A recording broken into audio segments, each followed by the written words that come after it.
passionné, qui fonctionne à l'inspiration, qui n'a pas peur de challenge. Un golfeur qui a ça dans le sang, tout simplement, je pense.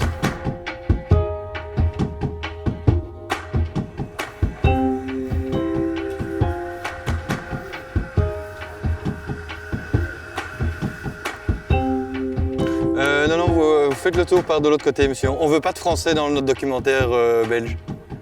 Non.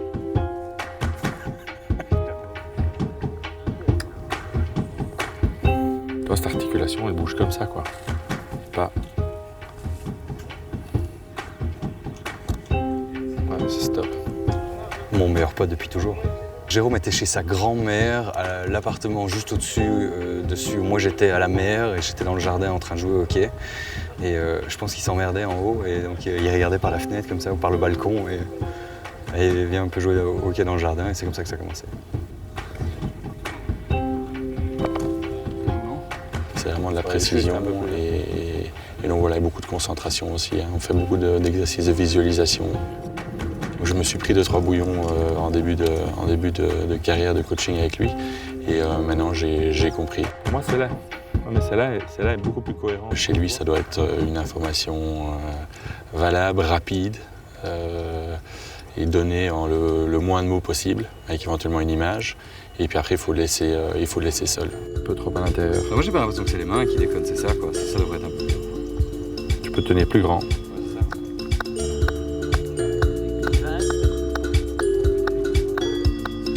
L'intello de la bande, il sait tout sur tout, que ce soit en sport, en bouffe, en politique, il en connaît un rayon. Quoi.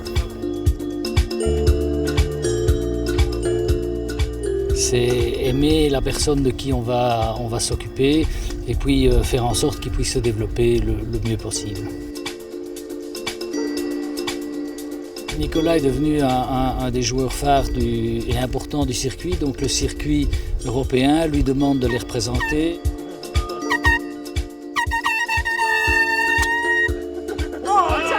Les 20-30 premiers au classement gagnent bien leur vie. Ce qu'il faut savoir, c'est que les chiffres que vous voyez, à la fin de l'année, en moyenne, ils ont 20% de ce montant. Enfin là, je risque de prendre, à mon avis, 5 litres d'eau dans la tronche avec un petit jet bien puissant.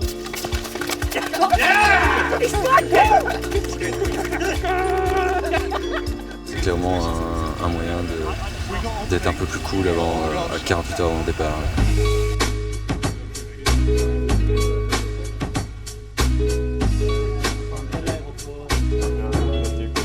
Moi j'ai quelque part on va dire le gros de ma carrière presque derrière moi. J'ai l'impression de parler comme un vieux. Quoi.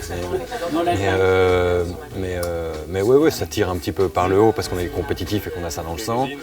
Bon, il vous a accueilli comment quand vous êtes arrivé sur le circuit? Le vieux là. Le vieux, il l'a d'abord accueilli lui, et puis il m'a accueilli moi, et il m'a accueilli les bras ouverts. Hein. Yeah, it made life easier for me. Same with him. I think you made life easier for both of us. He showed us everything, from restaurants to hotels to players to where we have to hit it on the course. Tonton Cools. Tonton Cools. C'est un grand frère, un tonton. Voilà, c'est ça. C'est vrai qu'être tout le temps dans les hôtels, c'est une question d'habitude. Être beaucoup au restaurant, ça peut parfois être un peu monotone, quoi. Le fait de s'asseoir à sa table, à la maison, tranquille, ça c'est peut-être parfois le truc qui manque un peu. Quand on dit ouais, ça fait 2 ans que je suis aux États-Unis, on s'imagine Miami, Los Angeles, New York, et en fait t'es au milieu de l'Ohio ou au milieu du Nebraska, c'est pas vraiment trop la même chose. Tu dors dans une chambre d'hôtel sur le bord de l'autoroute où t'es encerclé de fast-food et de stations-service, donc t'es de retour dans ta chambre à 7h30, 8h grand max, t'as bouffé, il n'y a plus rien à faire, tout le monde dort en Belgique, t'as aucun contact avec personne. Ça t'est arrivé de craquer justement? 2 fois, ouais, 2 fois. Et marrant, la première fois, c'est quand je suis revenu en Europe et je regardais le golf à la télé et c'était le golf aux États-Unis et je me suis vu dans mon quotidien aux États-Unis et j'ai carrément eu un frisson. Donc ça, c'était la première alerte où je me suis dit que si ça devenait physique, c'était pas bon du tout. Et puis la deuxième fois, c'est à Houston, là où j'ai pris mes bagages et je me suis barré, où j'étais à l'extérieur du clubhouse sur un banc. Et j'étais avec un caddie australien et tout est sorti, quoi. Je disais mais je peux pas rester ici, quoi. Je vais craquer, quoi. J'en peux plus, quoi. Donc j'ai pris mes clics et mes claques et je me suis barré.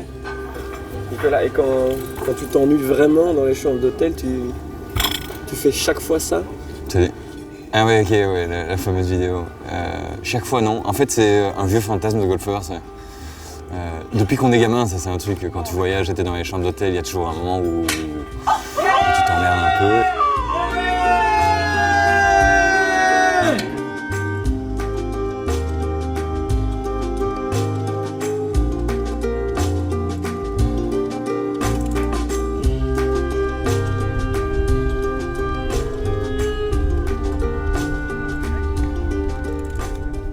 He's mad like all the players. All the good players are all mad. They've got a problem with the brain, most of the good players. That's the problem. Henrik's the same. Henrik Stenson, although he won the Open last year, he's still got a problem getting mad.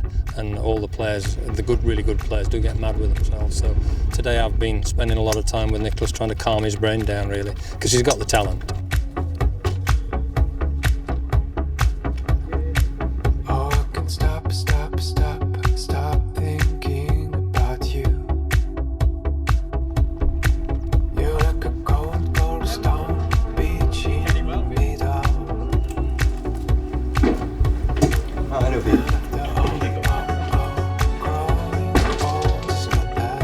Cet atelier où on fait tous nos clubs en fait, où tu as des machines qui existent que dans ces camions ou dans des gros ateliers de montage à gauche et à droite.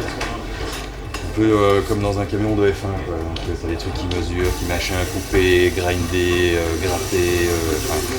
Moi, s'il y a un club qui fait 3, 4, 5 grammes de plus, je le sens tout de suite, quoi. Je pense que dans toute ma carrière, j'ai cassé 3 clubs. C'est pas énorme. De rage? Un de rage cette année, ouais. Parce que j'avais fait de la merde, tout simplement.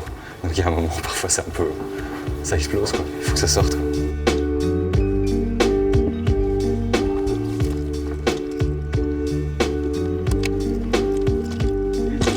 Le compagnon de route, presque fait partie de la famille. S'il est dans le stress, il n'y a aucun souci, je serai toujours là, quoi. Caddy is many things, a butler, a psychiatrist, but mostly we take care of numbers, basically. We're a numbers people. We measure the course, we measure the course.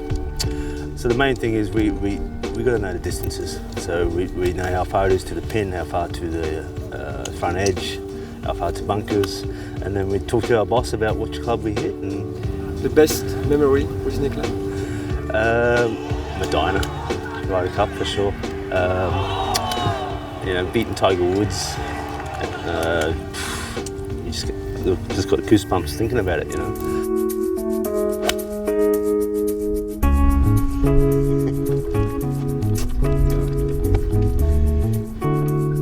Scientifique du Mille Bruxelles, quoi.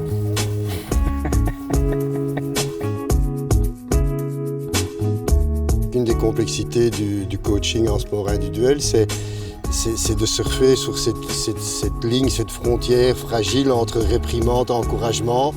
Et donc il faut dire les choses telles qu'elles sont pour susciter des réactions. Et c'est un équilibre parfois un peu délicat, mais donc mon travail c'est de pousser le joueur dans ses retranchements pour qu'il réagisse parce que c'est lui le patron. Donc quand vous n'êtes pas d'accord, c'est toujours lui qui a raison? On pourrait dire ça comme ça, ouais.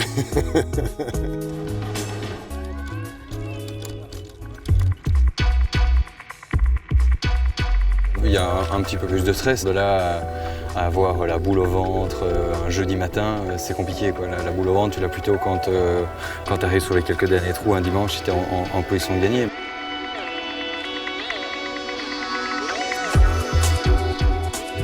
Tu joues au swing, quoi. Tu joues à la balle. Ouais, moi je m'emballe.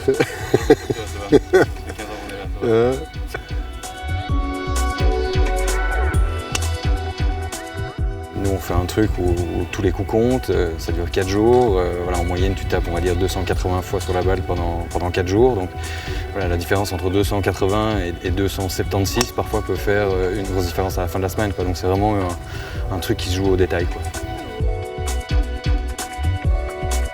Les années passent, hein, donc on est en 2012, hein, donc 2017, 5 années où tu restes dans le monde professionnel, ce qui est déjà pas mal. Mais bon, c'est ça en victoire. Ça paraît une éternité, quoi. Ouais, je suis quelque part conscient que j'aurais pu gagner beaucoup plus de fois pour X raisons. Mais bon, il y a des mecs qui jouent 15 ans de circuit et qui gagnent jamais. À ce niveau-là, ce sport-ci est dur. C'est pas comme si tu es le plus rapide du monde, et bon, tu es le plus rapide du monde, quoi. Donc tu gagnes tous les 100 mètres ici, c'est plus difficile, quoi.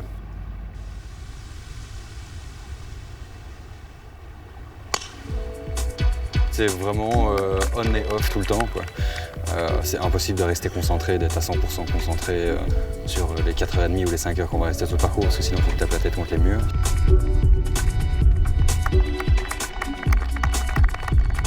Nicolas a tendance à être assez versatile sur un parcours, entre l'euphorie, la déception, l'euphorie, déception.